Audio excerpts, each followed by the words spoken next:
Good morning बच्चों। संस्कृत का ये पीरियड आपका चल रहा है।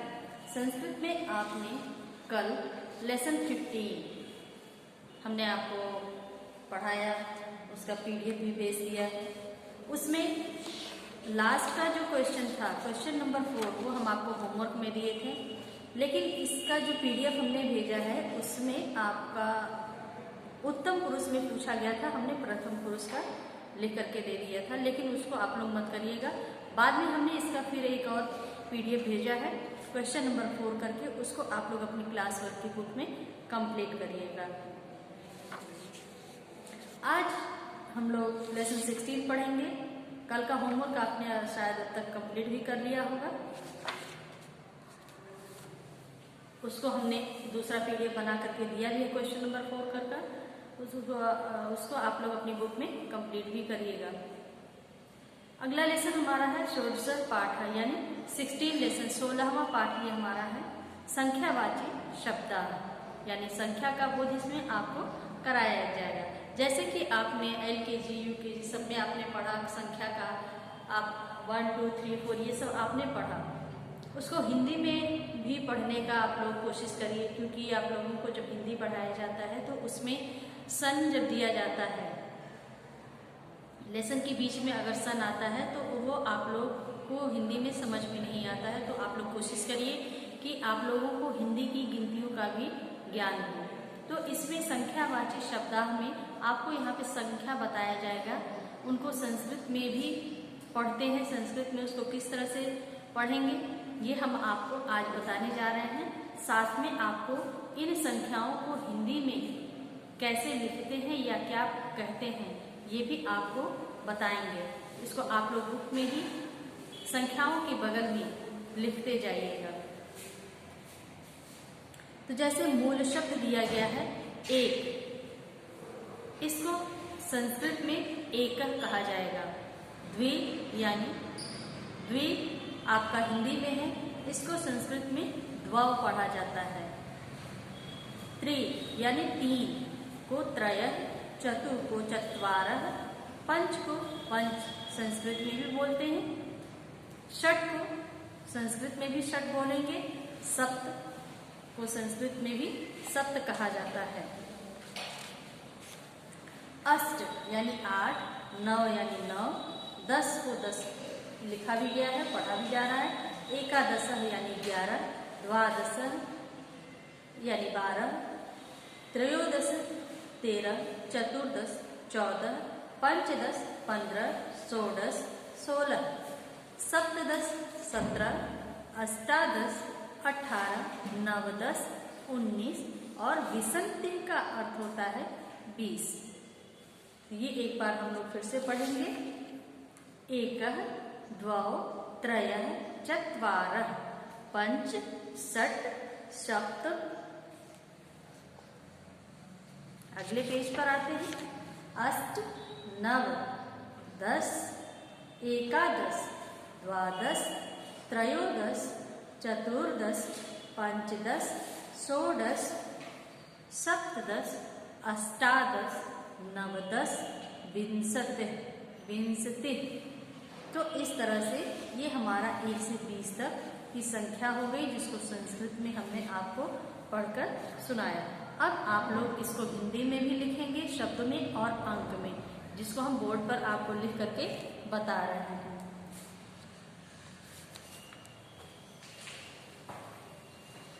जैसे पहला दिया है एक, दूसरा है द्वौ,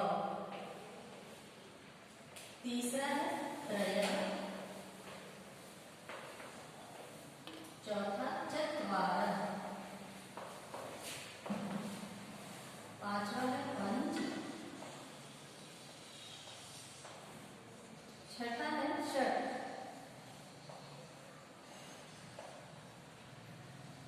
सातवां सप्त,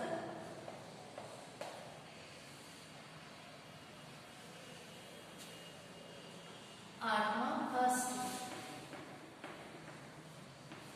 नौवां नव, 10वां 10,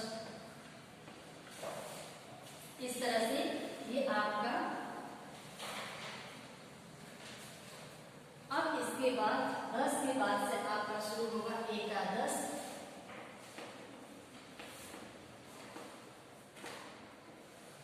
दूसरा है द्वादश,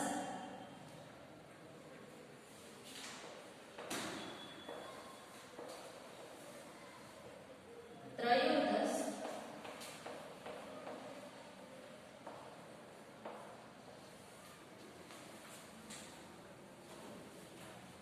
चतुर्दश,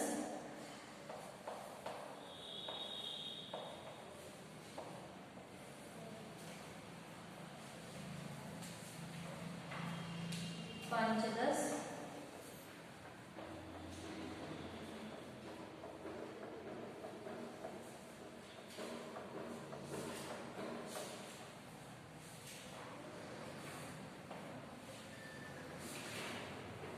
फिर इधर हम लिखेंगे षोडश,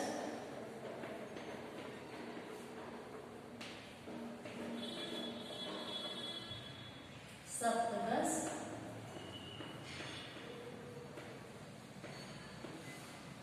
अष्टदश,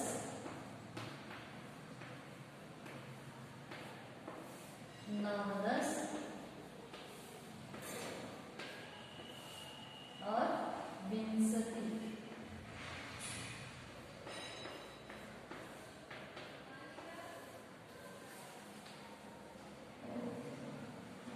तो इस तरह से ये आपका 1 से 20 तक का हो गया। अब यहाँ पे हम लोग इसको हिंदी में भी लिखेंगे। 1, 2, 3, 4, 5, 6 और ये हो गया 7। ये आपका शब्दों के रूप में हो गया। अंकों के रूप में भी आप लोग इसको सीखिए, इसको कैसे लिखते हैं। तो इसको लिखेंगे 1, 2, 3, 4, 5, 6, 7। अब इधर में 8 को इस तरह से 9 तो 9 इस तरह से 10 इस तरह से एकादश 11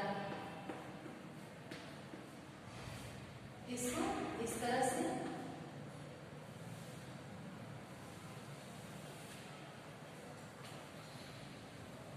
12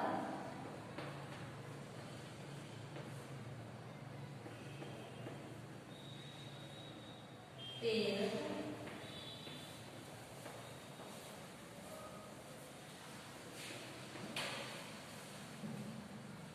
14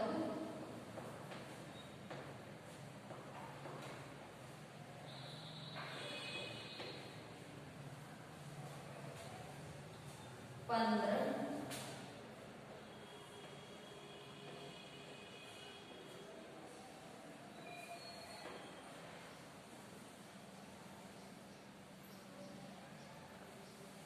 आगे का लिखने के लिए हमको बोर्ड रफ करना पड़ेगा, इस तरह से नहीं हो पा रहा।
विंशति। तो इस तरह से ये हमारा 16 से स्टार्ट होगा।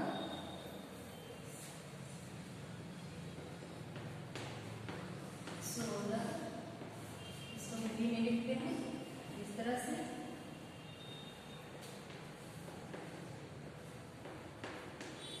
17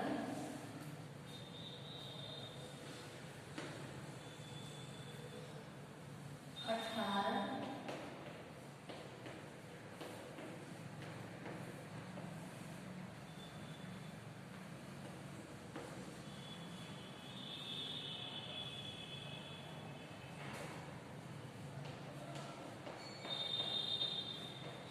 19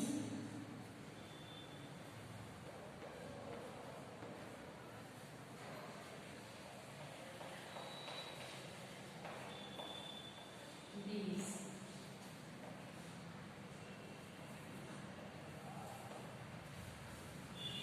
इस तरह से इसको आप लोग अपनी बुक में ही साइड साइड से लिखते जाइए। हिंदी की संख्या, हिंदी के शब्दों को आपको जानना जरूरी है। तो इसको आप लोग अपनी बुक में कंप्लीट करिए, उसको बार बार पढ़िए। पढ़ने के बाद इसको रफ कॉपी में भी लिखने का प्रयास कीजिए, जिससे आपकी संख्या जानने की जो आप लोग कोशिश नहीं करते हैं उसको आप लोग जानेंगे, समझेंगे। इसके बाद बारी आती है शब्दार्थ की। तो शब्दार्थ में कुल 6 शब्द ही दिए हैं। पहला पुरुषाः यानी अनेक पुरुष, नक्षत्राणि तारे, सिंहाः अनेक शेर, शत्राणि छाते, मीनाः मछलियाँ, दीपिका अनेक दीपक। इसके बाद बारी आती है अभ्यास की। अभ्यास में आपको चित्र देख करके संख्या बतानी है कि ये कितनी संख्याएं हैं आपकी। तो पहला है एक बच्चा है इसलिए एक, दूसरे वाले में 4 सैनिक हैं तो 4। इसको हिंदी में भी लिखिए, हिंदी की गिनती में ही इसको लिखिए। फिर संस्कृत में भी इसको कैसे लिखेंगे ये भी आपको बताना है। तीसरे वाले में 6 सेब हैं तो आप कितना लिखेंगे? 6 को संस्कृत में क्या कहेंगे? अभी हमने आपको बताया ही है। 6 को संस्कृत में कहते हैं षट। संस्कृत में क्या कहते हैं? षट।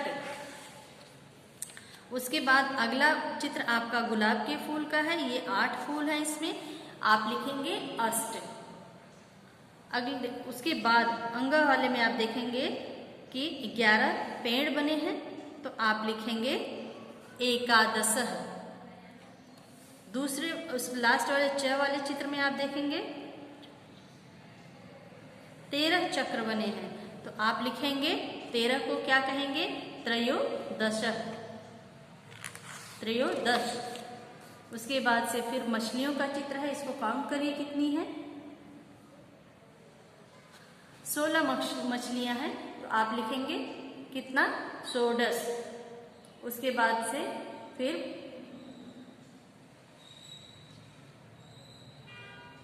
18 महिलाएं हैं तो आप लिखेंगे अष्टादश।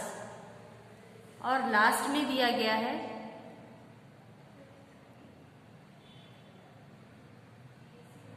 19 बत्तखें हैं तो आप लिखेंगे 19 को क्या कहेंगे? नवदश। तो इस तरह से इनकी संख्या को जोड़िए और उनको उन संख्याओं को वहां पर आप लिखिए। निम्नलिखित संख्या जो सेकंड नंबर का जो क्वेश्चन है उसको देखिए। निम्नलिखित संख्याओं को संस्कृत में लिखिए। 3 को संस्कृत में क्या कहते हैं? त्रय। 8 को अष्ट, 14 को क्या कहा जाएगा? चतुर्दश, अष्टादश, पंच, एकादश, षोडश, विंशति। तो इस तरह से इन संख्याओं को आपको संस्कृत में लिखना होगा। क्वेश्चन नंबर 3 में दिया गया है कि निम्नलिखित संख्याओं को हिंदी में लिखिए। तो हिंदी में लिखने के लिए आपको जैसे अभी हमने आपको ये बताया है कि हिंदी में कैसे इसको लिखा जाता है, इस तरह से आपको इसको लिखना होगा। द्व यानी 2, पंच यानी 5, सप्त को 7, 9 को 9 कहते हैं, एकादश को 11, पंचदश को 15, सप्तदश को 17 और षट को 6 कहते हैं। तो इस तरह से इन सारे एक्सरसाइज जो आप जितने भी दिए हैं उनको पढ़िए, पढ़ने के बाद इसको बुक में कंप्लीट करिए। PDF हम भेजेंगे, उसको देख करके आप लोग करेक्शन करिएगा। तो ये आपका लेसन यहाँ पे समाप्त हो रहा है। आज का होमवर्क आप लोग नोट करिए।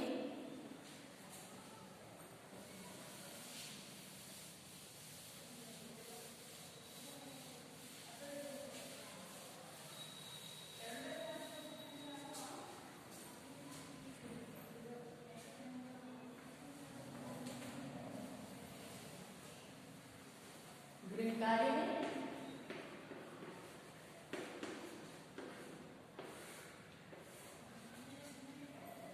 1 से 20 तक की संख्याओं को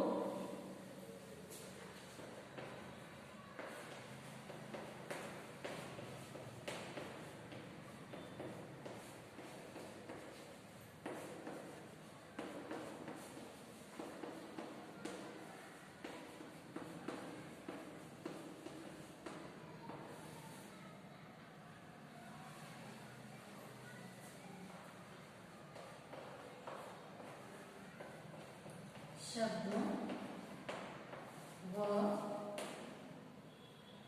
अंकों में लिखिए। हिंदी के अंकों में लिखिए। इस तरह से आपको लिखना होगा।